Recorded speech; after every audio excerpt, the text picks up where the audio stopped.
que están aquí. Entonces, ¿cuál sería la recomendación? Cuando ustedes llegan a este punto, lo más recomendable es que ustedes siempre busquen un instrumento que ya sea validado.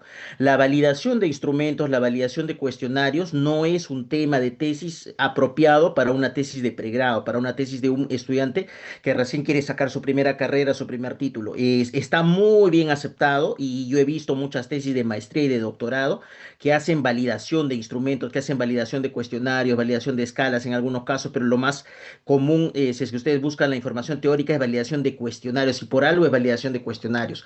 Ustedes van a encontrar muy poco sobre validación de encuestas, ¿no? Porque no se sugiere, o sea, que las encuestas se tengan que validar. Vamos a llegar a etapa electoral, les decía, y van a salir encuestas cada semana, hasta más de una encuesta cada semana. ¿Ustedes creen que si se saca una encuesta cada semana, todas esas personas que están invirtiendo mucho en medios, gente a veces bastante profesional, no siempre, que se dedica a validar encuestas, va a olvidarse de que tenía que validarlas? O va a tener que estar validando una encuesta cada semana, todo un formulario, verdaderamente no se valida todo, ¿no?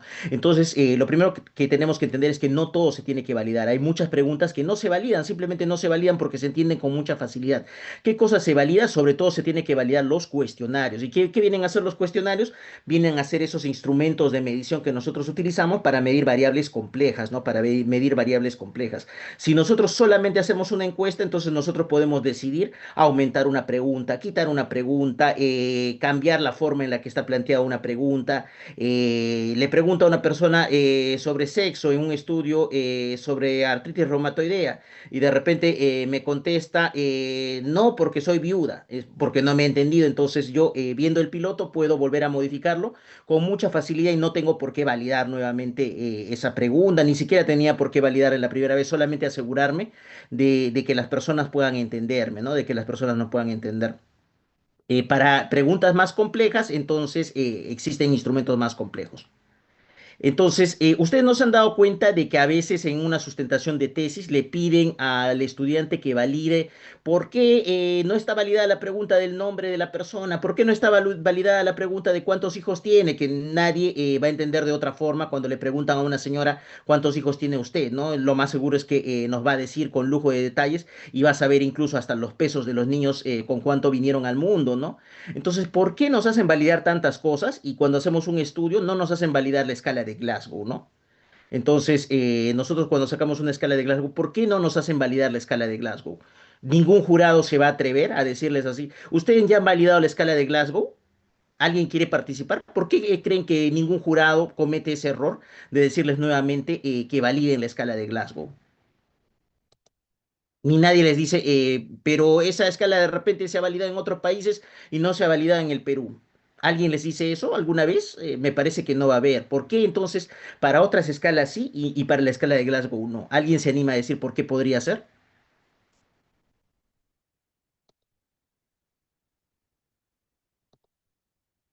Tiene mucho que ver con que esta es una escala tan conocida, ¿no? Conocida y reconocida. Todo el mundo la utiliza, muy útil desde que se creó, casi no ha cambiado nada, ¿no? Muy práctica la escala, ¿no? Entonces, si está validada, ¿por qué tendríamos que volver a validar? Ya está universalizado. Entonces, yo les recomiendo que también utilicen herramientas universales, herramientas validadas, reconocidas, utilizadas en el país, utilizadas en países vecinos. Pueden utilizar incluso escalas que no se hayan utilizado en el Perú, si es que se han utilizado en países vecinos y si es que han sido validadas para una realidad parecida a la nuestra, ¿no? O al menos se ha hecho todos los procesos para poder asegurarse de que se pueda utilizar en nuestra situación. Tampoco nosotros validamos cosas que no dependan del entendimiento del paciente, ¿no? Por ejemplo, hay una escala para ver la intensidad, la severidad de las lesiones de COVID en tomografía, ¿no? Y yo les pregunto, esa escala se llama la escala CORATS, ¿no? Así como hay el BIRATS para la mama, también entonces nosotros vamos a tener el CORATS, surgió en la época del COVID, ¿no? Es una escala para poder leer los hallazgos radiológicos de tomografía, ¿no? Que dejaba la infección por el COVID. Y yo les digo, esta escala se tendría que validar, se tendría que adaptar, algún procedimiento se tendría que hacer para utilizar en el Perú. ¿Qué dicen ustedes? ¿Sí o no? Se necesitaría validar, adaptar para poder utilizar esta escala radiográfica? ¿Qué dicen ustedes? El CORRATS.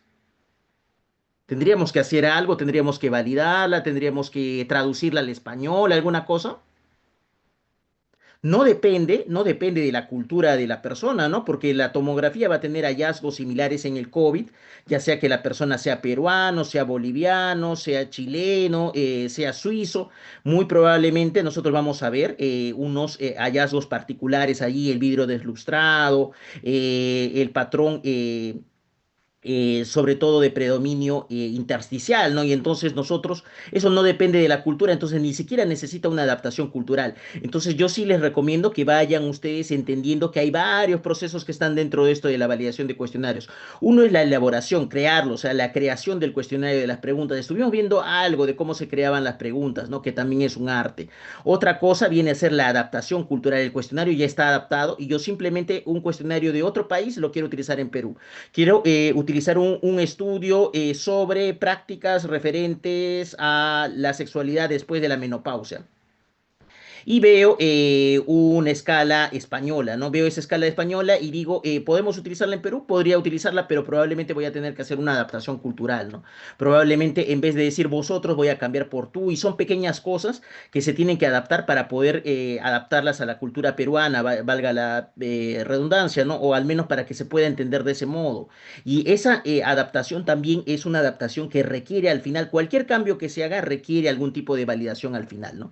Y el proceso final, el final siempre va a ser la validación, asegurarnos de que nosotros estamos midiendo la verdad, el verdadero valor, ¿no? De que estamos llegando a la validez. Entonces, dentro de los instrumentos que más se utilizan, porque se puede validar todo tipo de instrumentos, pero los que más en el desarrollo de una tesis se busca que se validen vienen a ser las escalas, los inventarios y los cuestionarios. Y hay pequeñas diferencias entre estos tres términos, ¿no? No son exactamente lo mismo, pero cuando nosotros hablamos de una escala es un conjunto, ¿no? De afirmaciones que yo veo si se están cumpliendo o no se están cumpliendo y están generalmente en escala de Likert, son variables de tipo ordinal cuando nosotros las podemos ver, ¿no? Y hay muchos tipos de escalas, ¿no? Como la escala del dolor o escala visual analógica del dolor, el famoso EVA. Inventarios, así como cuando se hace un inventario de un botiquín, cuando se ve qué cosas se tiene, qué cosas no se tiene. Entonces yo también en un inventario puedo ver el inventario de depresión de Beck, ¿no? El BDI. Que ya en su versión 2 es la que más se utiliza, ¿no? El BDI versión 2 es la que más se utiliza en investigación, el inventario de depresión de Beck. Y entonces yo veo así qué características de la depresión están presentes en una persona. Se ha alterado el sueño, se ha alterado el apetito, se ha alterado la libido de la persona. Y entonces yo digo presente, ausente, y voy viendo qué cosas sí tiene, qué cosas no tiene, ¿no? Entonces el inventario es parecido a una lista de chequeo. No sería exactamente igual que escala. Y el cuestionario, sobre todo, cuestionario viene de hacer preguntas, ¿no? Aquí se tienen que hacer preguntas y se tiene que ver cómo nos contestará la persona este tipo de preguntas. Y a veces se utiliza como sinónimos, ¿no? Entre inventario, cuestionario, se utiliza como que fuera casi lo mismo, ¿no? Y no hay mayor problema con eso, no hay mayor problema con eso. A veces se utiliza como que fuera un sinónimo, escala de inventario, inventario de cuestionario, también no, generalmente no trae muchos problemas, ¿no? Son diferencias muy sutiles entre cada uno de estos conceptos, pero sobre todo el cuestionario orientado a preguntas, el inventario más parecido a una lista de chequeo y la escala sobre todo cuando está orientado a disponer los datos y los valores en un arreglo tipo Likert, ¿no? La técnica habíamos visto que era un concepto más amplio que el instrumento, ¿no? El instrumento era la herramienta y la técnica era la estrategia, ¿no? La estrategia que se iba a hacer. La técnica podía ser, por ejemplo, la entrevista, ¿no?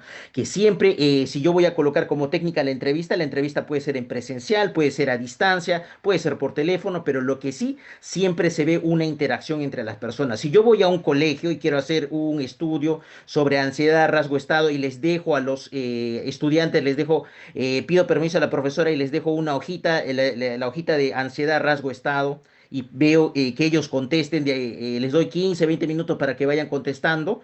Eso no es una entrevista, ¿no? No es una entrevista. La entrevista requiere mucho de la interacción entre una persona que está entrevistando y una persona que está siendo entrevistada, ¿no? Entonces, un tipo de entrevista un poco especial que habíamos visto era el grupo focal, ¿no?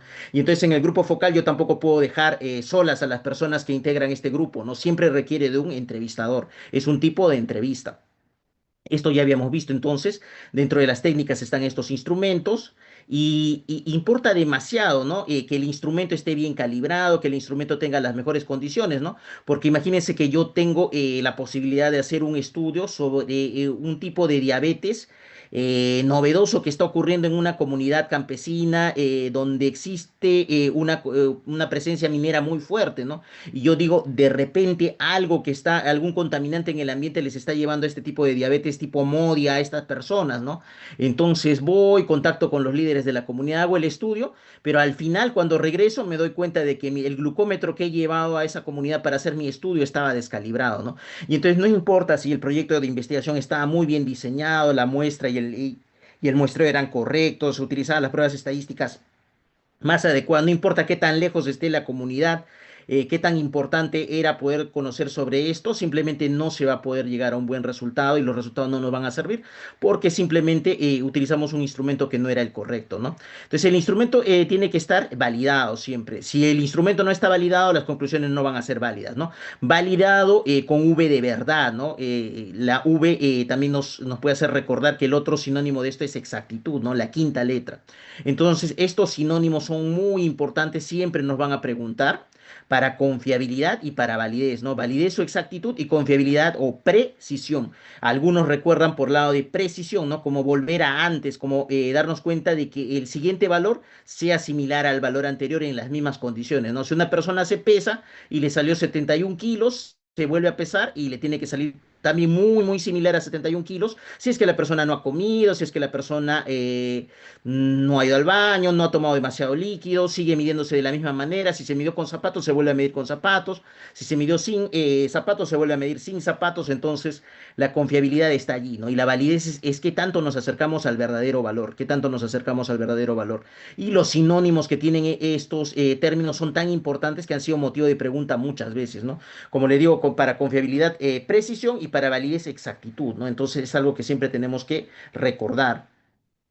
¿Y por qué la validez es tan importante, esta exactitud? Porque cuando fallamos a esta validez o exactitud estamos cometiendo un error sistemático, ¿no? El clásico error de cuando una balanza está descalibrada, ¿no? A todos les disminuye 2 kilos, a todos les disminuye 2 kilos. De repente algunas personas dicen, esta balanza te disminuye 2 kilos, pero te aumenta el autoestima y por eso les gusta, ¿no? Pero nosotros tenemos que estar siempre buscando la verdad, ¿no? Entonces, si a una persona pesaba en realidad 62 y le hace pesar 60, a otro pesaba 85, le hace pesar 83. Entonces, si bien nosotros nos podemos aproximar a cuánto sería el verdadero valor, en todo momento estamos cometiendo ese error y ese error nos está siguiendo en todas las mediciones, ¿no?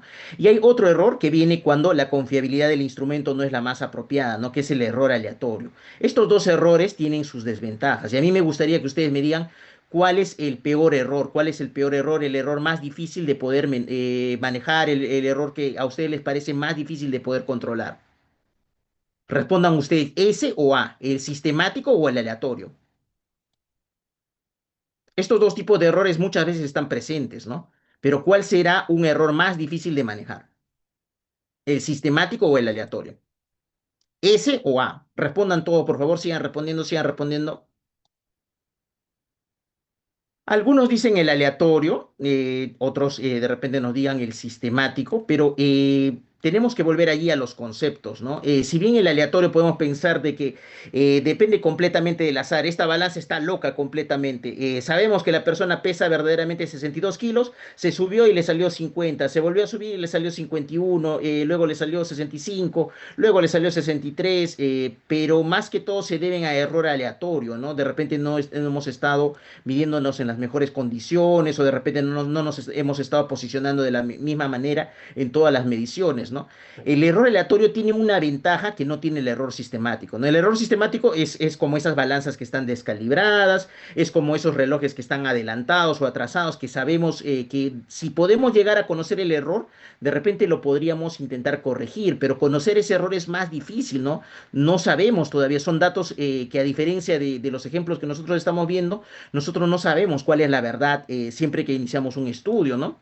Entonces, aquí nosotros vamos a ver que tenemos todas estas cuatro combinaciones que ya habíamos visto. el A cuando no es exacto ni preciso, en la B cuando sí es exacto y sí es preciso. Cada medición representa, como decir, un tiro al blanco. El centro del tiro al blanco va a ser el verdadero valor, el centro de la diana, ¿no? O el bullseye, si es que decimos en inglés, ¿no? Y aquí todos los valores están muy cerca del verdadero valor, del valor del centro, ¿no? Entonces es bastante exacto, exacto o válido, pero no es preciso, ¿no? Porque hay una pequeña variación entre cada medición. Y en el último es muy preciso, siempre da en el mismo lado, en el mismo lado, en el mismo lado, pero no estamos en el verdadero valor, ¿no? A todo le atinamos muy parecido a la medición anterior, pero no estamos en el verdadero valor. Estas cuatro combinaciones son posibles, pero la ventaja que yo les decía es que el error aleatorio, cuando nosotros aumentamos el tamaño de muestra, imagínense en esta pequeña tablita que compara, ¿no? ¿Cómo varía el error? A medida que aumenta el tamaño del estudio. El error, entonces, a medida que va aumentando el tamaño del estudio, va aumentando, se va prolongando hacia la derecha en este caso, el error aleatorio va bajando, va bajando, va bajando. Entonces, ese error que nosotros sacamos en estadística, ese error que calculamos, a medida que aumentamos la población, va disminuyendo. Pero si el error era sistemático, sistemático con ese de sesgo, lo principal que tienen que memorizar, si ustedes se acuerdan toda la vida, incluso cuando estén operando a un paciente, que el error sistemático, que el sesgo es un tipo de error sistemático, entonces habremos podido solucionar esto de una buena vez y ya no vamos a cometer ese error, ¿no? Entonces, aprendamos para ya no olvidar. Sesgo con ese de error sistemático. El error sistemático es error, por ejemplo, de una balanza descalibrada. Si yo no sé que la balanza está descalibrada, no importa cuántas veces yo mira a distintas personas, haga distintos tipos de estudios, todos van a salir mal, ¿no? Todos van a salir fuera del valor verdadero. Entonces, no importa cuántas personas les mida, la variable que yo quiero caracterizar. De repente, el peso antes de comenzar sesiones de hemodiálisis por primera vez. Una variable muy interesante. ¿Con qué peso están entrando a su tratamiento de hemodiálisis los pacientes? Y si ya venía mal, si ya la balanza venía descalibrada, no importa cuántos pacientes yo evalúe, no importa que yo evalúe pacientes de distintos hospitales, dos hospitales, tres hospitales, siempre voy a estar en el mismo nivel de error, siempre voy a estar en el mismo nivel de error. Entonces, el error aleatorio tiene algunas ventajas el error que depende del azar, porque basta que yo comience a aumentar el número de participantes, este error aleatorio comienza a disminuir. ¿Qué tipo de validación existen para los cuestionarios? No, cuando nosotros creamos completamente un cuestionario, lo creamos, también lo tenemos que validar. Lo creamos, ya no es necesario cambiarlo de idioma porque se supone que lo estamos creando en el idioma que nosotros queremos utilizar, ¿no? Si nosotros queremos crear una escala para algún problema de la población latinoamericana, probablemente desde el inicio vamos a crear la escala en español, ¿no? Entonces ya no vamos a tener que traducir. Entonces creamos en el idioma que nosotros estamos esperando y al final validamos, ¿no? Si viene de otro idioma, entonces tendremos que hacer la traducción. Y la traducción no es una traducción con Google Translate. Yo alguna vez le preguntaba a algunos alumnos cómo había, este instrumento era un instrumento sumamente novedoso que habían visto, que se estaba utilizando en Australia, y decían, no hay ningún problema, simplemente esta escala la podemos traducir con el Google Translate o alguien que sepa inglés, rápidamente la traducimos al español. No es así, no se traducen así los instrumentos de investigación, no se traducen de esa forma. Se traducen de una manera muy especial que vamos a ver, que a algunos les puede parecer bastante difícil, pero es lo más correcto. Y la adaptación cultural, simplemente cambiar algunos términos, ¿no? Cambiar algunos términos. Algunas cosas que se dicen en alguna región del mundo de una forma, dentro del mismo idioma se dirán de otra manera. Si hacemos un estudio en base a alguna escala, en algún momento habían colocado como ejemplo, ¿no? Una escala de calidad de vida del paciente con Chagas y que había sido desarrollada en Argentina, ¿no? Y entonces, si queremos cambiarla para el Perú, tendremos que cambiar probablemente el vos por usted y muchas otras palabras que se entienden de una manera diferente en Argentina que en Perú, ¿no? Y a eso le vamos a llamar adaptación cultural. Y al final, después de hacer todos los cambios, nuevamente se tiene que validar, nuevamente se tiene que validar. Eso me parece que nadie se va a equivocar y va a decir, puedo hacer yo primero la validación que me parece más fácil y al último momento hago una adaptación cultural. Al final, ese pequeño cambio que ustedes han hecho cambiando algunas palabras es lo que se requiere validar. La validación entonces siempre al final es un paso que tiene que estar presente. Cuando quiero hacer validación de nuevo, o sea, sin tener nada, quiero crear una nueva variable que antes no había, un nuevo concepto que antes no había, entonces yo tengo que crear todo este cuestionario, luego tengo que evaluar su validación cualitativa y cuantitativa. La cualitativa es la que estamos más acostumbrados a hacer, buscar su validez interna, externa, bajo una de las clasificaciones. Y hay otra clasificación también muy interesante que, aparte de interna y externa, por otro lado, separa en validez de contenido, criterio y constructo. Todo con C, contenido, criterio y constructo, estos tres componentes. Estos tres componentes por un lado, y también estos tres componentes también se pueden clasificar de otra forma como validez interna y externa. Entonces, la validación cualitativa es de repente de las que más se hacen, pero esa no es la mejor validación, no es la mejor validación definitivamente. Existen mejores herramientas que vienen a ser las herramientas de validación cuantitativa, ¿no? Y la validación cuantitativa tiene muchos métodos que utiliza. Primero puede sacar una prueba piloto y, utilizando la prueba piloto podemos sacar la confiabilidad del instrumento, muchas veces con el famoso alfa de Cronbach, ¿no? El análisis factorial, hay múltiples formas de hacer análisis factorial, rotación Varimax, test de felicidad de Bartlett, prueba de KMO, ¿no? Y ustedes, dentro del paquete SPSS, de ese paquete estadístico, hay un botoncito que se llama KMO. Entonces, estos test que en este momento parecen bastante complicados, cuando nosotros queremos hacer validación de cuestionarios, entonces se trata de buscar estos datos y escoger solamente la prueba, no se trata simplemente de apretar botones. En la actualidad nadie espera de que hagan estos cálculos manualmente. Es más, no sería correcto que sean manualmente, porque existe más posibilidad de equivocarse. Entonces, en la validación cualitativa, ¿qué vamos a ver? Que, conociendo el concepto de validez, que tanto nos acercamos a lo que verdaderamente queremos medir, nosotros tenemos que buscar el mejor instrumento, ¿no? Ya les decía en algún momento, si queremos estudiar inteligencia, de verdad tenemos que buscar un instrumento de inteligencia. No vale la pena que yo, de manera personal, diga, ah, pero estará relacionado con las notas. No, no está necesariamente relacionado con las notas. La teoría no avala eso.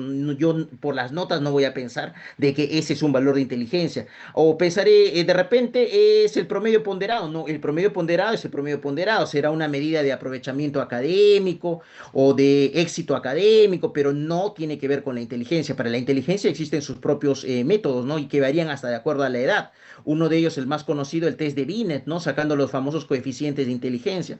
Entonces, la validez es una cuestión que siempre tenemos que tomar en consideración. Si yo quiero medir depresión, tengo que ver que el instrumento que yo estoy midiendo sea para la depresión y sea utilizable en la población en la que yo quiero medir la depresión.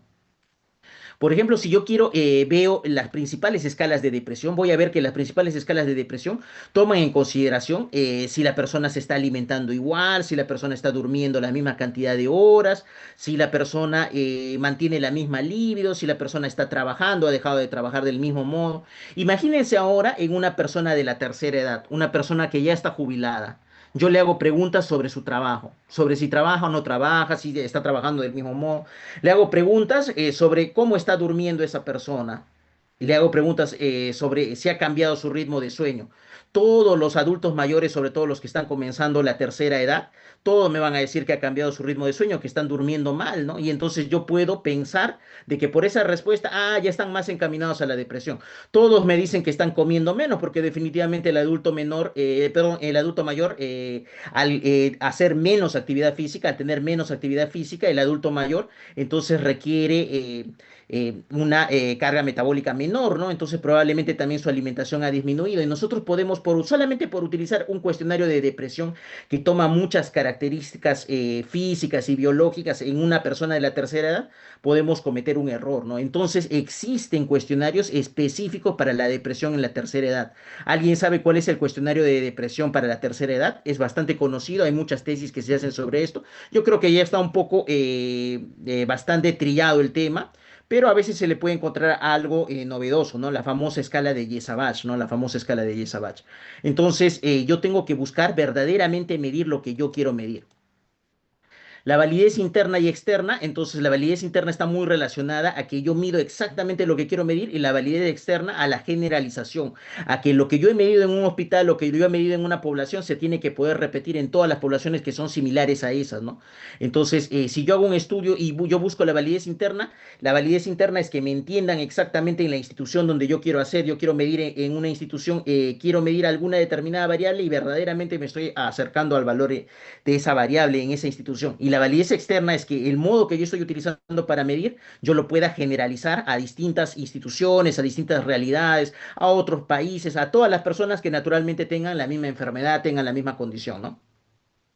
Entonces, se puede hacer por expertos, algo bastante práctico es hacer estas determinaciones de la validez por expertos, ¿no? Y si bien no se dice un número específico de expertos, en algunos libros dice que a partir de dos ya puede considerarse de que se está haciendo una validez por expertos, que puede al menos tener dos visiones y puede considerarse, ¿no? Pero lo ideal sería una cantidad un poco mayor de expertos, ¿no? Que no siempre es posible conseguir, ¿no? Los expertos son personas naturalmente conocedoras de la materia y los expertos no son participantes del estudio, no son participantes del estudio. Eso dirá que de repente ustedes pueden pensar de que lleva alguna desventaja, es un trabajo extra buscar expertos, pero la verdad, el hecho de que los expertos no sean participantes del estudio también tiene sus ventajas, porque los expertos no están cubiertos por el comité de ética. El comité de ética no se va a preocupar del cuidado de los expertos. Verdaderamente es una cosa que no está presente, ¿no? Entonces nosotros, antes de tener aprobación por comité de ética, podríamos ir avanzando la validación por expertos. No tiene nada de malo, nadie les va a decir de que todavía no tenías tu aprobación ética por la universidad. Uno puede ir ganando un poco de tiempo durante la validación por expertos, que no son participantes. No les vamos a hacer preguntas personales, no les vamos a hacer preguntas sobre su salud, sino solamente sobre la evaluación de nuestros instrumentos, ¿no? Y luego viene un concepto que se llama la validez total, que vendría a ser la suma, la consideración. No es una suma matemática, no es solamente considerar que estamos evaluando validez de contenido, que estamos evaluando validez de criterio y validez de constructo, ¿no? Todo con C. Es otra clasificación diferente a la de interna y externa. Interna y externa es otra clasificación, ¿no? Que busca ver si se puede utilizar solamente en la región donde se hizo el estudio o se puede generalizar para otras regiones. La validez de contenido es de las más importantes, es el grado en el que yo verdaderamente estoy midiendo lo que yo quiero medir y se cubre todo, ¿no? La validez de contenido es así como el contenido de un libro, como el contenido de un curso, como el contenido de un taller de preparación para algo, de un entrenamiento que tenga todo lo que se requiere, ¿no? Todo lo que se requiere. Si yo quiero hacer un instrumento sobre inmunizaciones, entonces, y yo quiero preguntar qué tanto saben de inmunizaciones, de vacunación, los estudiantes de medicina, ¿no? Entonces yo no diré, les voy a tomar solamente lo más importante, las vacunas del menor de un año. Entonces yo obligatoriamente tengo que coger y tomar todos los temas. Yo tengo que hacer un examen. Y esto es bastante importante hasta para plantear exámenes, ¿no? Entonces yo tengo que tomar todos los temas del sílabus, todos los temas que se hayan podido considerar para poder decir verdaderamente estas personas saben de inmunización. No decir estas personas saben de la inmunización del niño menor de un año, ¿no? Sino verdaderamente saben de todo el calendario de vacunación, de la vacuna del VPH en niños, en niñas, de las vacunas que requiere el adulto mayor, cómo es la vacunación de la gestante, cómo es la vacunación del tétano de la gestante, cuándo se vacuna por rabia, todo eso debería estar entonces en una prueba, en un instrumento que mida si la persona sabe o no sabe de vacunación. En validez de contenido, entonces se siguen naturalmente las recomendaciones de los expertos y ellos nos dirán qué preguntas pueden ingresar o qué preguntas sacar. Y naturalmente ustedes dirán, pero esto es sumamente subjetivo. Sí, definitivamente estamos solamente en un tipo de validación subjetiva. La validación por expertos es completamente subjetiva, cualitativa. Habíamos visto que estaba dentro de las validaciones cualitativas. El juicio de expertos está dentro de lo cualitativo. Definitivamente mucho más concreto, mucho más objetivo es el proceso de validación cuantitativa, pero es un proceso que a veces no llegamos a hacer y no tenemos el tiempo para hacer. Si sus jurados de tesis les permiten solamente validación por expertos, aprovechen, ¿no? No tiene nada de malo, porque como les digo, a veces los jurados exageran, ¿no? ¿Qué harían ustedes si un jurado les dice, ustedes están haciendo una encuesta y es una encuesta solamente sobre lonchera saludable de madres migrantes? ¿Qué tanto conocen sobre lonchera saludable las madres migrantes a nuestro país? Verdaderamente eso no requiere un cuestionario, ¿no? Solamente una encuesta para ver cómo alimentan a sus menores hijos, qué productos les dan, ¿no? Y entonces un jurado podría aportar, así como los expertos, sugerirnos qué preguntas son buenas, qué preguntas son malas. Para esto, naturalmente, los expertos son los que más deberían participar. Pero, ¿qué haríamos si un jurado nos dice, ¿y por qué no has validado tu encuesta? ¿Qué harían ustedes? Me gustaría saber. Le pregunto a cualquiera de ustedes. Ustedes hacen una encuesta, las encuestas no necesitan validarse, no tienen por qué validarse. La teoría no nos obliga, hasta no sería correcto verdaderamente validar una encuesta, es exagerar. Y yo le pregunto a su compañera Joana Almendras, ¿Qué haces si tú estás haciendo una encuesta? No estás haciendo un cuestionario, o sea que no va a haber puntaje por cada pregunta, no es que estás haciendo una creación de una variable como depresión, ansiedad, trastorno obsesivo compulsivo, no estás caracterizando una pregunta que tenga una variable compleja, sino simplemente les hace preguntas sencillas, ¿no? Usted le envía productos de huevo, usted le envía productos con pescado a su niño en la lonchera, una cosa tan sencilla de entender, ¿no? Con preguntas muy simples que ustedes pueden aumentar, pueden quitar de acuerdo como ustedes vean por conveniente, si les parece interesante o no les parece interesante para su estudio. Y el jurado les dice, ¿y por qué no lo has validado? ¿Qué harían ustedes? ¿Qué haría la compañera que yo le estoy preguntando? Joana Almendras, buenas noches. Entonces, ¿qué harías tú? No necesitas validar tu encuesta, pero tu jurado te dice que tienes que validar. ¿Qué harías? Pregunto por segunda vez a su compañera Joana Almendras. Recuerden, yo no les puedo considerar lamentablemente asistencia si no hubiera participación, ¿no? Entonces, Joana, ¿nos escuchas? ¿Qué harías si estás haciendo una encuesta? La encuesta no requiere para nada validación, pero uno de tus jurados te dice por qué no la has validado, necesitas validarla. ¿Qué harías? Le pregunto a otra persona, le pregunto a su compañero Luis González. Luis González, la misma pregunta. Hiciste una encuesta, la encuesta, la teoría nos dice que no es necesario que se valide, son preguntas sueltas, uno puede aumentar, quitar esas preguntas sin ningún temor, pero uno de los jurados nos dice tienes que validar esta encuesta. ¿Qué harían ustedes? Vayan contestando también en la barra del chat. Luis González, te pregunto por segunda vez, Luis González Camacho. Sí, otras buenas noches. Bueno, si Excelente, no es gracias Luis. necesario Entonces, ¿qué validarlo, harías pues, tú? ¿Qué harías tú en ese escenario, en esta situación de la vida real? bueno, si no fuera necesario validarlo, pues, o si no se puede validar, no lo validaría, ¿no? Claro, pero nosotros necesitamos graduarnos también, ¿no? Nosotros tenemos que graduar. Entonces, ¿qué podríamos hacer? Una recomendación. Definitivamente, cuando tú quieras publicar tu estudio, nadie te va a pedir que valides. Yo hice en algún momento una encuesta sobre cómo educar con mensajes de texto a participantes que eran farmacéuticos, ¿no? Sobre temas de TBC, cómo se podría aprovechar el conocimiento que tienen ellos y darles más información para que puedan apoyar, ¿no? En la detección de algunos posibles casos de TBC, gente que viene tosiendo, gente que compra mucho antitusígeno, entonces, y en ningún momento me pidieron que yo valide esa encuesta, porque eran solamente preguntas sueltas. Entonces, para publicar, nadie les va a pedir que ustedes validen eso, pero para graduarse, en algunos sitios, a veces algún jurado un poco despistado podría pedirles que validen. ¿Qué cosa pueden hacer ustedes? En vez de enfrascarse así en una discusión, en una dialéctica, en que ningún autor ha encontrado que me obligue a que yo valide mi encuesta, ustedes pueden hacer una validación por expertos, ¿no? Que no es tan complicada. Entonces, si ustedes desean, pueden salir del paso haciendo una validación por expertos. ¿Es una exageración? Sí, es una exageración. ¿No tendría que hacerse? No, no es necesario, verdaderamente no es necesario, pero podrían hacer eso, ¿no?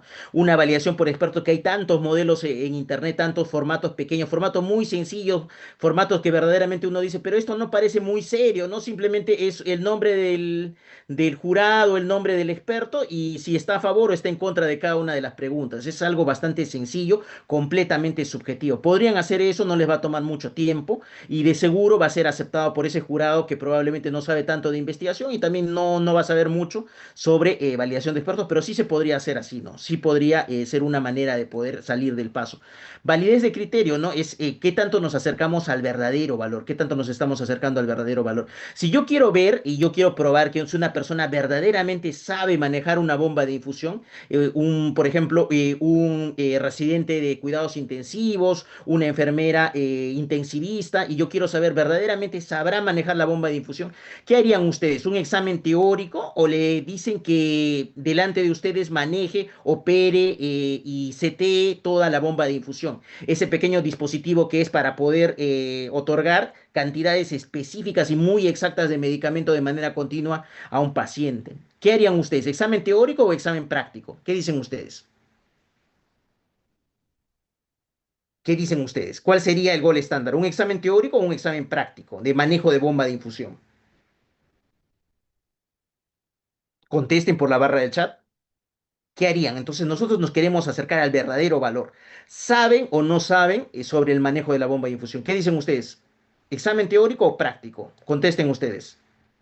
Sí, definitivamente tiene que ser práctico, tiene que ser práctico. Entonces, la validez de criterio está allí, ¿no? Que verdaderamente nos acercamos a medir lo que nosotros queríamos medir, lo que nosotros queríamos medir. Algunas herramientas que tienen, así los test psicológicos son coeficiente de concordancia, correlación intraclase para variables cuantitativas, concordancia de capa para variables categóricas, son algunas herramientas que se tienen para poder aumentar la validez de criterio. Validez de constructo, el tercer tipo de validación, es cómo se relaciona, cómo está construido nuestro instrumento, cómo se relaciona la pregunta 2 con la pregunta 5 con la pregunta 8, cómo está armado el instrumento. Cómo está relacionada una pregunta con la otra pregunta. Entonces aquí, por ejemplo, si yo estoy haciendo un estudio de conocimientos, actitudes y prácticas, entonces yo tengo que ver que cuando yo les tomo las preguntas de conocimiento, estas preguntas de conocimiento, naturalmente estén en concordancia con las preguntas de práctica, ¿no? Entonces yo cuando les hago una pregunta como de conocimiento, no va a ser la respuesta una respuesta determinada a favor o en contra de un determinado tema y en la parte de prácticas yo voy a calificar y la práctica que era relacionada al conocimiento va a estar errada, ¿no? Si en el conocimiento yo le dije no se tiene que suturar las mordeduras de perro, salvo que fueran muy difíciles de poder afrontar los bordes de manera sencilla, no se deberían suturar las mordeduras de perro. Entonces, yo en la parte de conocimientos les pregunté y efectivamente lo que se sugiere es que no se deben suturar las mordeduras de perro, ¿no? Salvo en casos muy, muy excepcionales donde el sangrado es masivo, donde se deja demasiada superficie descubierta y que solamente se deberían afrontar pequeños puntos, ¿no? Juntar un poco los bordes, ¿no? Pero en general no se sutura, ¿no? Y entonces en la parte práctica sería absurdo que mi respuesta correcta sea preguntarle, ¿qué tan rápido sutura usted en las mordeduras de perro? No tiene sentido, ¿no? La parte de conocimiento no tendría sentido con la parte práctica, ¿no? Estarían en contra. Entonces, todas las preguntas tienen que estar en la misma dirección, tienen que ser concordantes entre sí, tienen que estar relacionada una pregunta con el resto de preguntas que se hagan, ¿no? Entonces, allí viene la validez de constructo. Luego viene la validación cuantitativa y la validación cuantitativa ya es una validación netamente con pruebas estadísticas muy específicas para cada tipo de estudio, ¿no? Para cada tipo de test, que para nosotros, más que entenderlas, incluso es mucho más fácil usarlas, ¿no? En los software, en los distintos software es solamente apretar botones y nosotros solamente tendríamos inicialmente que memorizar qué variable requiere un determinado tipo de validación cuantitativa y qué prueba utilizar, ¿no? Qué botón apretar, ¿no? Qué botón apretar del SPSS o qué comando escribir del Stata, ¿no? Y entonces aquí sí existen para cada uno de estos conceptos diferentes formas de medir, ¿no? Un concepto importante es la reproducibilidad, concordancia, confiabilidad, precisión. Son todos los nombres también que puede tomar confiabilidad o precisión, ¿no? Y entonces, ¿qué tanto los mismos resultados se vuelven a dar en las mismas condiciones? Yo le vuelvo a medir a una persona la misma característica físico-química, en las mismas condiciones me tiene que dar el mismo resultado. Yo le medí a esa persona su hemoglobina glicosilada, si está en las mismas condiciones, debería salirme lo mismo al día siguiente, debería salirme lo mismo en un mes. Sabemos que en cuando ya debería comenzar a pensar de que puede salir un valor diferente, ya a los 3 meses, ¿no? Para el caso de esa medida, ¿no? Pero en las mismas condiciones, en el mismo escenario, debería salirnos lo mismo si es que estamos esperando tener un resultado confiable, ¿no? Entonces, las medidas repetidas hechas por un mismo sujeto se va a llamar variación intraobservador, ¿no? Entonces, ¿qué tanto yo le hago una ecografía de tiroides a una persona? ¿Qué tanto el mismo ecografista vuelve a sacar el mismo resultado haciéndole el mismo procedimiento a la persona, ¿no? Cuando nosotros vemos entre repetición y repetición de la misma persona qué tanto cambia, también estamos evaluando confiabilidad. La confiabilidad también se puede hacer entre distintos sujetos, ¿no? ¿Qué tanto variará si lo hace el radiólogo, esta medición de la tiroides por ecografía, o lo hace el residente? Ahí entonces yo comienzo a ver que ya hay dos personas, dos ecografistas, ya veo variación interobservador. O lo hace primero un radiólogo joven, luego un radiólogo un poco mayor y yo veo que tanto coincide, ¿no? Y luego mediciones en diferentes fracciones de una muestra, es ya la validación interna, esto sobre todo para distintos componentes, distintas evaluaciones que se hacen dentro del mismo procedimiento, ¿no? De repente alguien hace una evaluación solamente estática de un músculo y otros hacen una validación dinámica, ¿no? Entonces ahí yo comienzo a comparar distintas partes de un mismo examen con rotación Varimax. Entonces, para la correlación intraclase, Cuando nosotros vemos sobre todo variables cuantitativas, vamos a ver que este coeficiente de correlación intraclase va a estimar el promedio de correlaciones entre todos los pares que se puedan dar, ¿no? También podemos utilizarlo cuando hay más de observaciones por un sujeto, pero siempre lo único que ustedes tienen que recordar por ahora es que es para variables cuantitativas el coeficiente de correlación intraclase, para las variables cuantitativas. La prueba piloto nos va a servir para sacar la confiabilidad. Entonces, la prueba piloto es muy importante. La prueba piloto sí es con participantes. Y como es con participantes, nosotros tenemos que tener la aprobación de comité de ética. Muchas personas, incluso en universidades de Lima, han cometido ese error. Han hecho su prueba piloto y se habían olvidado de tener la aprobación de comité de ética. Y decían, solamente es un piloto, es completamente un error, ¿no? Cualquier interacción con un participante sí requiere aprobación de comité de ética. Naturalmente, para estudios retrospectivos, nosotros podemos esperar para tener la aprobación para poder revisar las historias clínicas, pero en el caso de los estudios prospectivos esto es mucho más estricto, ¿no? Entonces, sin una aprobación ética yo no debería poder hacer un proyecto piloto, una prueba piloto. Generalmente se toma el 10% de los participantes, o sea, si en mi tamaño muestral yo saqué que iban a ser 200 personas, para la prueba piloto yo tomaría el 10% de personas, ¿no? 20 personas de esos 200, pero estas personas no son personas que van a formar parte de la evaluación final, ¿no? O sea, estas personas tienen que ser personas que están por fuera del cálculo del tamaño muestral, ¿no? No es que luego, ya comencé con estas 20 personas, entonces ya es como que hubiera avanzado 20 personas y ya me faltarían solamente 180. No, no se sugiere eso, ¿no? Tienen que ser unas 20 personas extra, ¿no? Unas 20 personas extra para que luego esto nos sirva como un ensayo, ¿no? El piloto es como un ensayo, así como el ensayo de una obra de teatro, de un concierto. Entonces el piloto es como un ensayo, ¿no? Entonces las personas que yo voy a evaluar, esta evaluación que yo les hago a esas 20 personas, de mi cuestionario, de mi entrevista, de ver si en mi examen físico yo estoy haciendo un estudio sobre evaluación musculoesquelética ocupacional.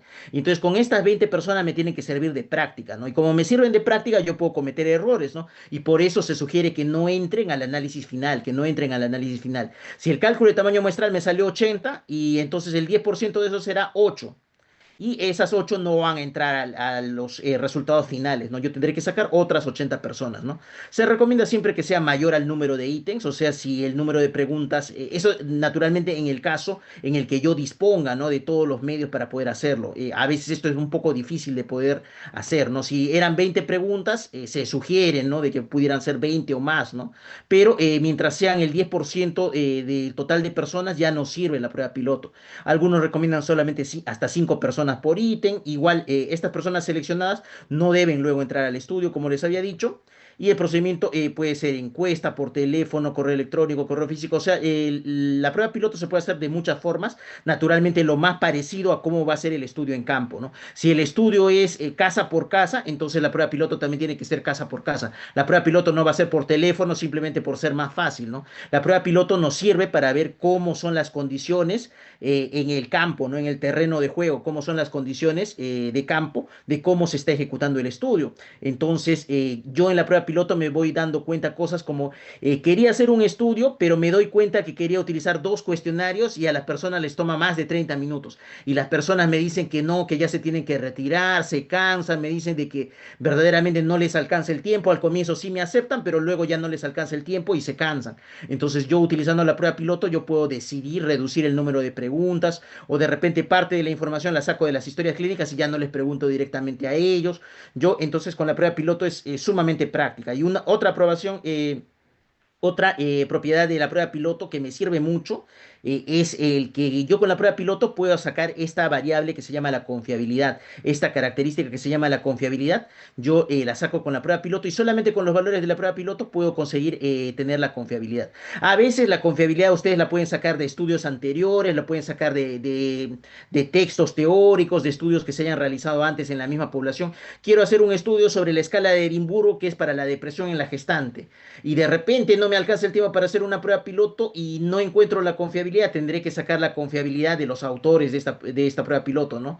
Del autor original, Cox, que creó la prueba, tendré que buscar su artículo y diré que ese es el valor de confiabilidad. También se puede hacer, no tiene nada de malo, ¿no? No tiene nada de malo. Pero si yo tengo una prueba piloto, vale la pena que utilice la prueba piloto para saber cuál es la confiabilidad en mi población, ¿no? No la confiabilidad que me dice en los libros de texto, que me dicen artículos anteriores, que sí la puedo utilizar, ¿no? pero lo mejor sería tener la confiabilidad sacada con la prueba piloto.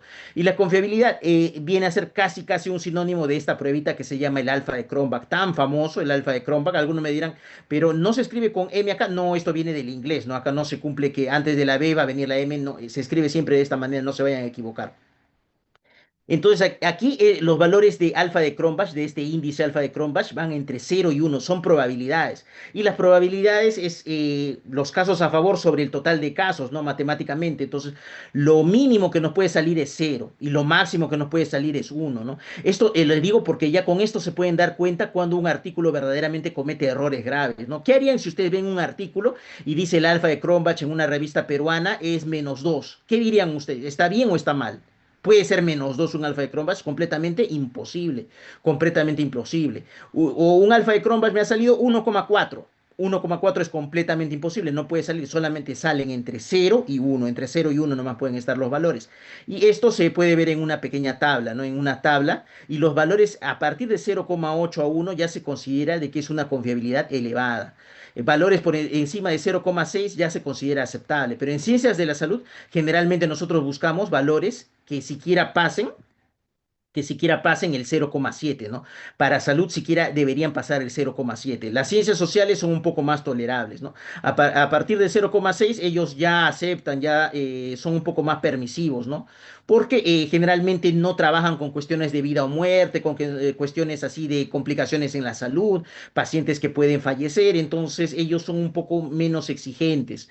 En cambio, en ciencias de la salud se sugiere, ¿no? Que los coeficientes de confiabilidad pasen de 0,7. Entonces, si ustedes tienen un instrumento nuevo que quieren aplicar en su tesis, si el nivel de confiabilidad es muy bajo, 0,5, porque generalmente los autores son muy transparentes, publican su estudio y publican un estudio, una herramienta nueva, interesante, pero que tiene un alfa de Cronbach de 0,55. ¿Lo usan o no lo usan? ¿Qué dicen ustedes? ¿Encuentran así un valor de alfa de Cronbach? Y los autores del cuestionario nos dicen con toda honestidad, nos dicen que el alfa de Cronbach de su instrumento, del cuestionario que están utilizando, es 0,55. ¿Qué dicen ustedes? ¿Usan o no usan su instrumento en la tesis que ustedes van a desarrollar? ¿Qué dicen? ¿Lo usarían o no lo usarían? Respondan ustedes en la barra del chat. Ya saben entonces el valor de confiabilidad. ¿Lo usan o no lo usan? Y de por sí les digo, porque en la sección de instrumentos de sus estudios tienen que colocar el valor de alfa de Cronbach. Lo pueden sacar ustedes mismos con la prueba piloto o si no, lo pueden sacar de los estudios anteriores que se hayan hecho con el mismo instrumento. No tendría nada de malo, no tendría nada de malo. También se podría hacer. No deberían utilizar, verdaderamente no deberíamos utilizar un instrumento donde el coeficiente de confiabilidad es tan bajo. No deberíamos tomarlo.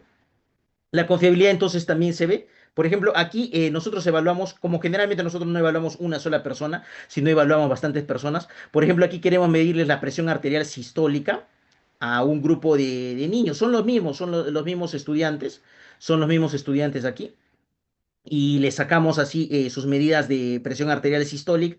Y vemos, por ejemplo, a este estudiante Marta en la primera aplicación le ha salido 130, en la segunda le ha salido 115, en la tercera le ha salido 124. A esta otra chica llamada Teresa en la primera le salió 107, en la segunda 118, en la tercera 129, ¿no? Entonces, ¿qué podemos decir de la confiabilidad de estos instrumentos? Este instrumento, por ejemplo, no tendría confiabilidad, no tendría precisión, que es lo mismo para medir la presión arterial sistólica, ¿no? Porque verdaderamente a la misma persona, en las mismas condiciones, nos están saliendo resultados muy diferentes, muy diferentes. Entonces, por eso es importante la confiabilidad.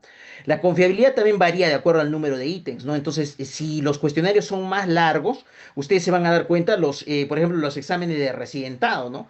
Los exámenes de residentado, sobre todo de otros países, en el Perú no se nota tanto, pero en otros países se pasa como si nada de las 180 preguntas, de las 200 preguntas, como si nada, ¿no? En los steps de los Estados Unidos son más de 7 horas de examen, ¿no? O sea, la cantidad de preguntas verdaderamente me parece que son 40 por bloque, por 7 bloques, entonces verdaderamente se busca aumentar la confiabilidad y una forma de aumentar la confiabilidad es aumentar el número de preguntas, ¿no? Aumentar el número de preguntas es una estrategia para poder aumentar la confiabilidad.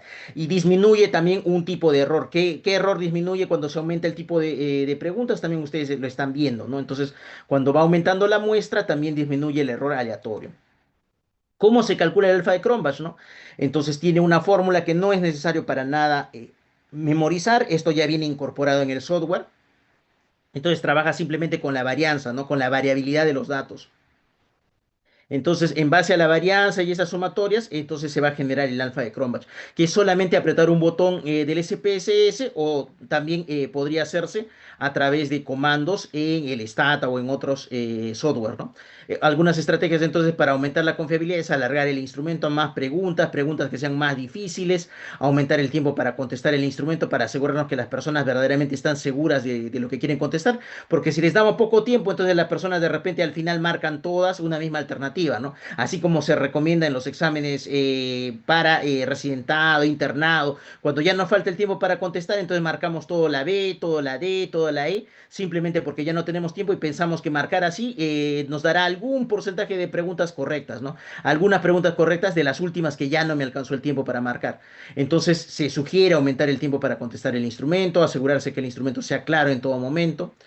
Entonces, aquí nosotros podemos ver algunas medidas que tiene la confiabilidad, la más común, el alfa de Cronbach, pero existen otras también un poco menos conocidas, como el Q de Richardson, que se abrevia así, KR, KR20, KR21, dependiendo de cómo se está haciendo, ¿no? Y todo depende de qué tipo de variables tenemos, ¿no? Entonces, si tenemos el coeficiente de alfa de Cronbach va a ser para variables de intervalo o razón, en general para las numéricas.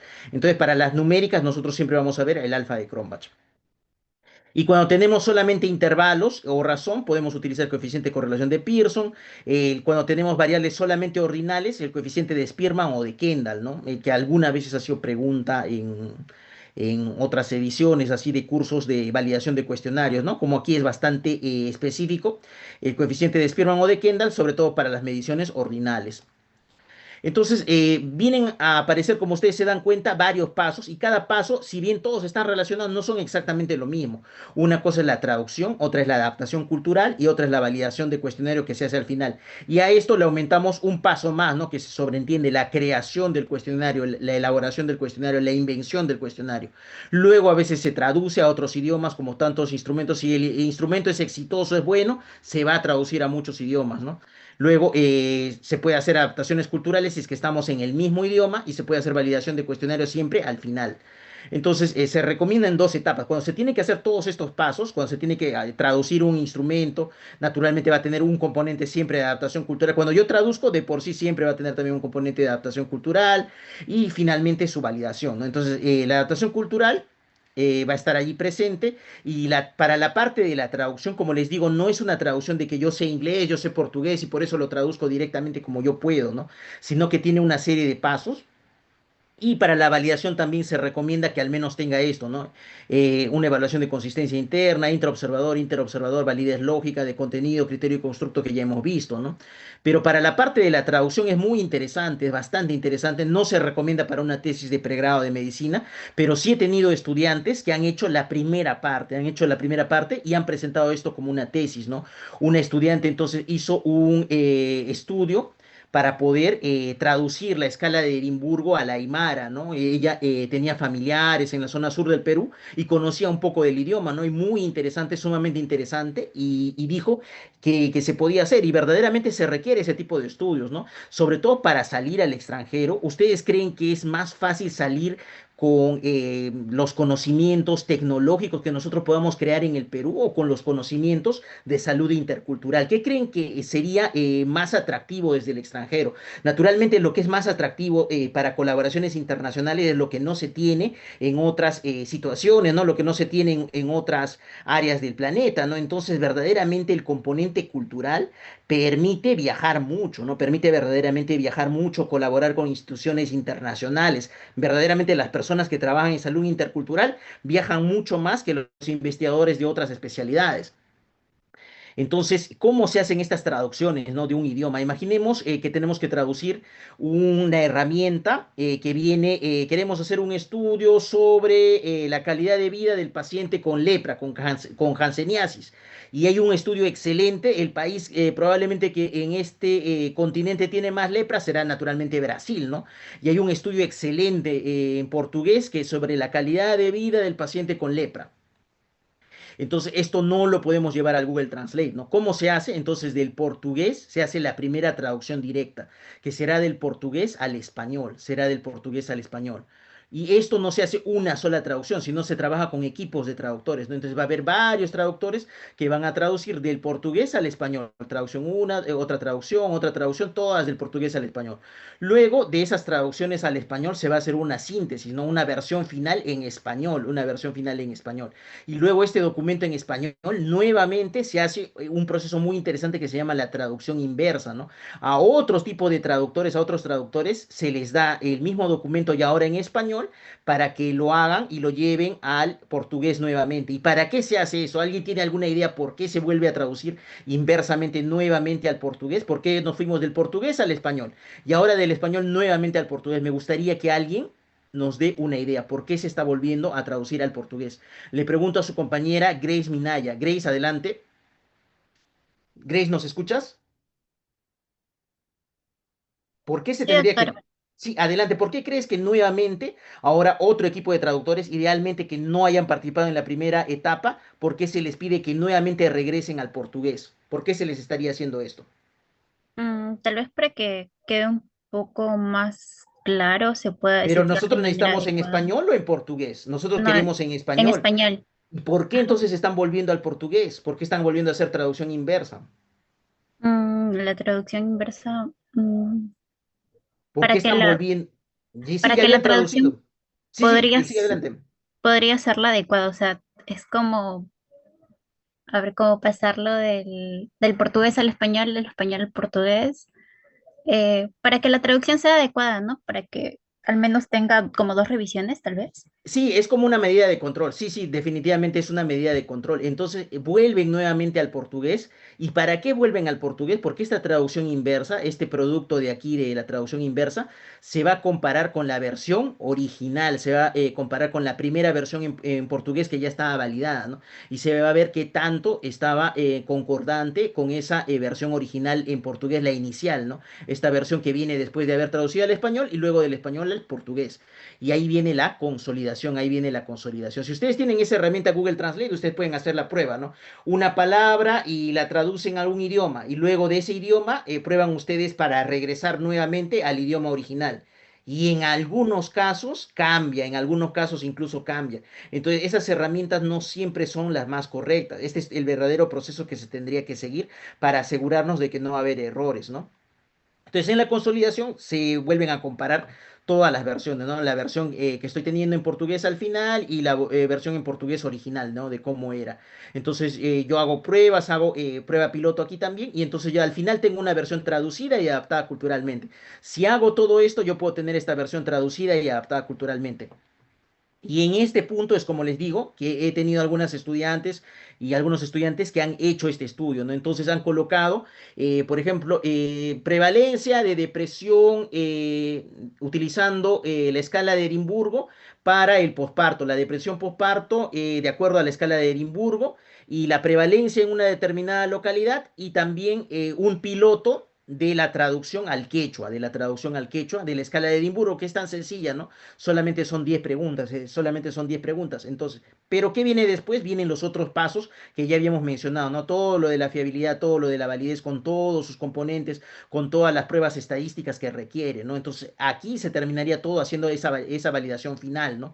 Pero hasta aquí se podría presentar definitivamente como una tesis de pregrado y se ha presentado y ha aportado bastante. A mí me parecen estudios muy interesantes, sumamente interesantes y que verdaderamente aportan mucho. Muy bien, entonces, ¿qué factores pueden afectar la confiabilidad? La improvisación, ¿no? Yo quiero hacer un estudio sobre depresión en la tercera edad y utilicé una escala común, una escala que no toma en consideración que el alumno, cuando el alumno encuesta al adulto mayor, le hace preguntas y las preguntas referentes a sueño, alimentación, o si trabaja o no trabaja, el adulto mayor nos va a contestar de una manera que siempre le va a hacer parecer como que estuviera deprimido, ¿no? Cuando el envejecimiento, por si acaso, eso es algo que siempre se tiene que tomar en consideración, el envejecimiento para salud pública no se considera una enfermedad. El envejecimiento es un proceso normal, fisiológico. Entonces, el envejecimiento en sí no es una enfermedad, sino que es parte de la normalidad, ¿no? Entonces, existe adulto mayor que puede estar completamente sano y solamente duerme unas 5 horas al día, completamente sano. Se considera que está completamente sano y solamente duerme 5 horas al día y tiene 80 años. Y entonces yo tengo que tomar una herramienta que considere esas cosas, ¿no? Que considere esas cosas y a esta persona no le coloque en esa condición como que siempre saliera como deprimido, ¿no? Instrumentos desarrollados en el extranjero que no hayan sido validados a nuestra cultura, a nuestro tiempo, ¿no? En algún momento les decía, ustedes utilizarían una herramienta de salud sexual y reproductiva que se utilizaba en adolescentes de 13 años de España, la utilizarían directamente en Perú, verdaderamente se meterían en problemas, ¿no? Se meterían en problemas porque sabemos que es una sociedad probablemente considerada a ojos latinoamericanos un poco más liberal, un poco más desinhibida a muchos aspectos, ¿no? Y entonces probablemente las preguntas que se hagan a esos estudiantes no tengan ninguna posibilidad de ofenderles, de preocuparles, de hacer que sus padres se preocupen en España, ¿no? Pero si utilizamos el mismo cuestionario en Perú, probablemente salgamos con alguna denuncia, ¿no? Entonces tenemos que tener bastante cuidado. Que el instrumento resulte inadecuado, que el instrumento sea excesivamente largo, un cuestionario de personalidad que a veces tienen más de 200 preguntas a una persona así de la tercera edad con algún trastorno del sensorio, ¿no? Que les haga este tipo de cuestionarios, lamentablemente no se van a poder porque la persona no va a poder mantener la atención durante todo ese tiempo, ¿no? Que las condiciones donde yo aplique el instrumento de medición sean malas, ¿no? Quiero medir la presión arterial para ver si una persona tiene hipertensión o no tiene hipertensión, no lo debería hacer en un ambiente de emergencia, ¿no? Donde hay tanta tensión, donde la persona llega con mucho nerviosismo, donde la persona probablemente no ha tenido dónde sentarse, ha estado de pie, no ha podido dormir bien la noche anterior, entonces probablemente no sea el mejor escenario, hay mucha bulla, entonces probablemente no sea el mejor lugar para decirle a una persona que es hipertensa o no es hipertensa, ¿no? Yo le tomaré una medida, la tomaré en consideración para darle una medicación, pero no le daré el diagnóstico de hipertensión ese día. Probablemente no, sino que le diré que venga en otro momento para poder confirmar. Entonces los pasos para validación de cuestionarios, revisar la literatura, explorar el concepto, enlistar todos los temas que yo quiero incorporar para poder validar, hacer todos los ítems, seleccionar los jueces, que muchas veces son las personas que nos colaboran, a veces no son los más expertos, pero son los que nos aceptan, ¿no? Pero nosotros deberíamos buscar que sean personas que verdaderamente sepan del tema, ¿no? Aplicar la prueba piloto, esto es cuando ya tenemos la aprobación del comité de ética, evaluar la consistencia, reducir los ítems, sacar con la revisión de los jueces, de los jurados o los expertos en nuestra área, nosotros vamos a poder saber qué preguntas vamos a sacar, qué preguntas vamos a mantener, o preguntas extra que de repente nosotros no habíamos considerado, las vamos a considerar en base a lo que nos digan los expertos. Finalmente reduciremos las dimensiones o las divisiones de las variables que ya no necesitamos y finalmente identificaremos el criterio que vamos a utilizar, ¿no? Y entonces en general nos quedamos con que si no hacen las preguntas correctas nunca se va a poder tener, es completamente imposible llegar a las respuestas correctas, ¿no? El hacer preguntas siempre va a ser el ABC del diagnóstico, ¿no? Entonces, si yo le pregunto a una persona y le pregunto, ¿tiene usted mareos? Y me dice que no tengo mareos. Le digo, ¿tiene usted dolor de cabeza? Y me dice que no tengo dolor de cabeza. De repente, y la persona tiene una cierta inestabilidad que le vemos así, ¿no? Y de repente simplemente no le hemos preguntado si usted tendrá una sensación de que la cabeza está más ligera, ¿no? Que a veces es un síntoma que en la semiología en español a veces no la tomamos en consideración, ¿no? Y simplemente no le pregunté eso, no le pregunté, ¿tendrá usted una sensación de que su cabeza está más ligera que antes? Y eso no es dolor, eso no es vértigo, eso no es una alteración del sueño, ¿no? Es otra cosa. Entonces simplemente se trata de hacer las preguntas correctas. Muy bien, y esto lo traje de un estudio que genera un taller bastante útil, el taller MECOR de epidemiología e investigación. Es una formación muy buena en investigación en enfermedades respiratorias y ellos mismos sacaban como primera regla del desarrollo de cuestionarios. Esa era la primera regla. Ellos enseñaban, eran expertos completamente en el desarrollo de cuestionarios, pero decían no intente crear su propio cuestionario a menos que verdaderamente tenga que hacerlo, porque sería mentir decir que es fácil crear un cuestionario. No es fácil crear un cuestionario.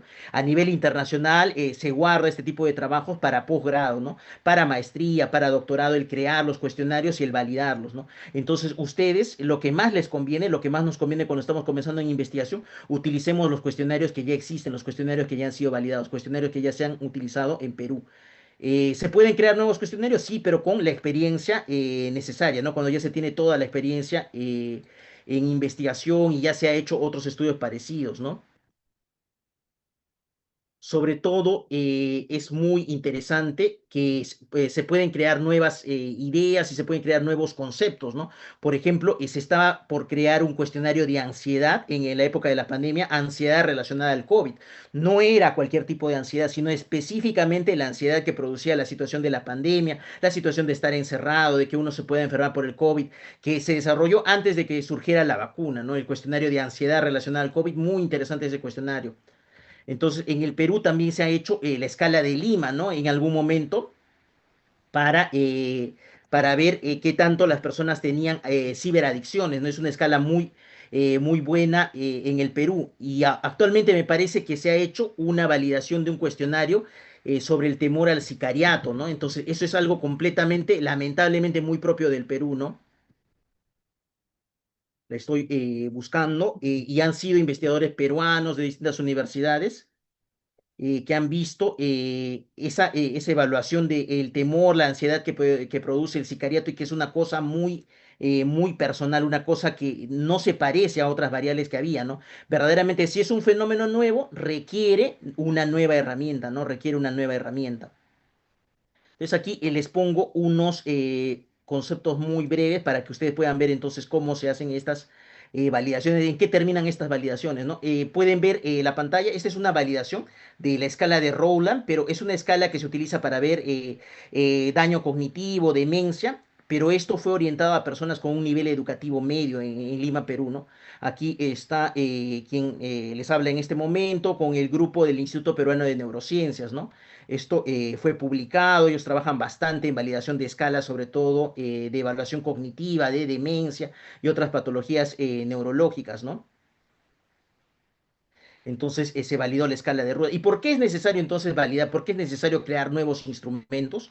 Porque a veces nosotros queremos medir algo en una población y, por ejemplo, veamos esta escala excelente, una escala muy buena, la escala de Montreal o MoCA para evaluación cognitiva, ¿no? Y vemos una sección en la que a la persona, al adulto mayor, generalmente se le hace reconocer a algunos animales, ¿no? Imagínense que ustedes son una persona de la Amazonía peruana, que probablemente es una persona que no ha tenido acceso a educación formal. ¿Será tan fácil que ustedes puedan reconocer un dromedario, un camello o un rinoceronte? ¿Qué me dicen ustedes? Probablemente yo le presento a una persona así de alguna comunidad amazónica, una persona Shipibo-Conibo, así que no ha tenido mucho acceso a la televisión o a algunos otros medios de comunicación y va a ser un poco difícil, ¿no? De que esta persona reconozca que es un rinoceronte o alguna otra especie que no habita en su hábitat, ¿no? Pero si yo a esta persona de 70 años le digo, ¿podría usted tocar algún instrumento musical? O veo y me doy cuenta que esta persona se sabe muchas canciones de memoria, veo que esta persona vende productos que son pescados de la Amazonía en un mercado y que se conoce todos los nombres de los pescados y los sabe diferenciar muy bien. Entonces, si yo utilizo una herramienta con un componente cultural que no sea apropiado para esta persona, yo voy a pensar equivocadamente que esta persona tiene Alzheimer o tiene algún daño cognitivo solamente porque no puede reconocer algo que no es correspondiente a su área, ¿no? Entonces, vale la pena la adaptación cultural, es una necesidad, no es solamente un fenómeno que es novedoso, que sirve para poder desarrollar más algunas habilidades de investigación, verdaderamente es una necesidad. Si ustedes se fijan en la escala de depresión de Yesabach, entonces también tiene lo mismo. Acá ya no hace muchas preguntas. Ustedes habrán visto algunos otros cuestionarios de depresión que inciden mucho en la parte fisiológica, inciden mucho en la parte del sueño. En cambio, en esta escala así tan corta y tan sencilla, hace otro tipo de preguntas, ¿no? ¿Está satisfecho con su vida? ¿Tiene ánimo la mayoría del tiempo? ¿Está aburrido? ¿Se queda en casa? ¿Hace algunas cosas nuevas? No habla mucho de trabajar, ¿no? Tampoco que a esa edad ya las personas muchas veces están jubiladas, ¿no? Entonces simplemente buscamos el modo de poder sacar la mejor información de nuestros pacientes y así como la ropa, una misma talla no les hace a todo el mundo, ¿no? Entonces nosotros tenemos que buscar la herramienta que mejor se adapte a la población que nosotros queremos estudiar. ¿Alguna pregunta que tuvieran para poder terminar?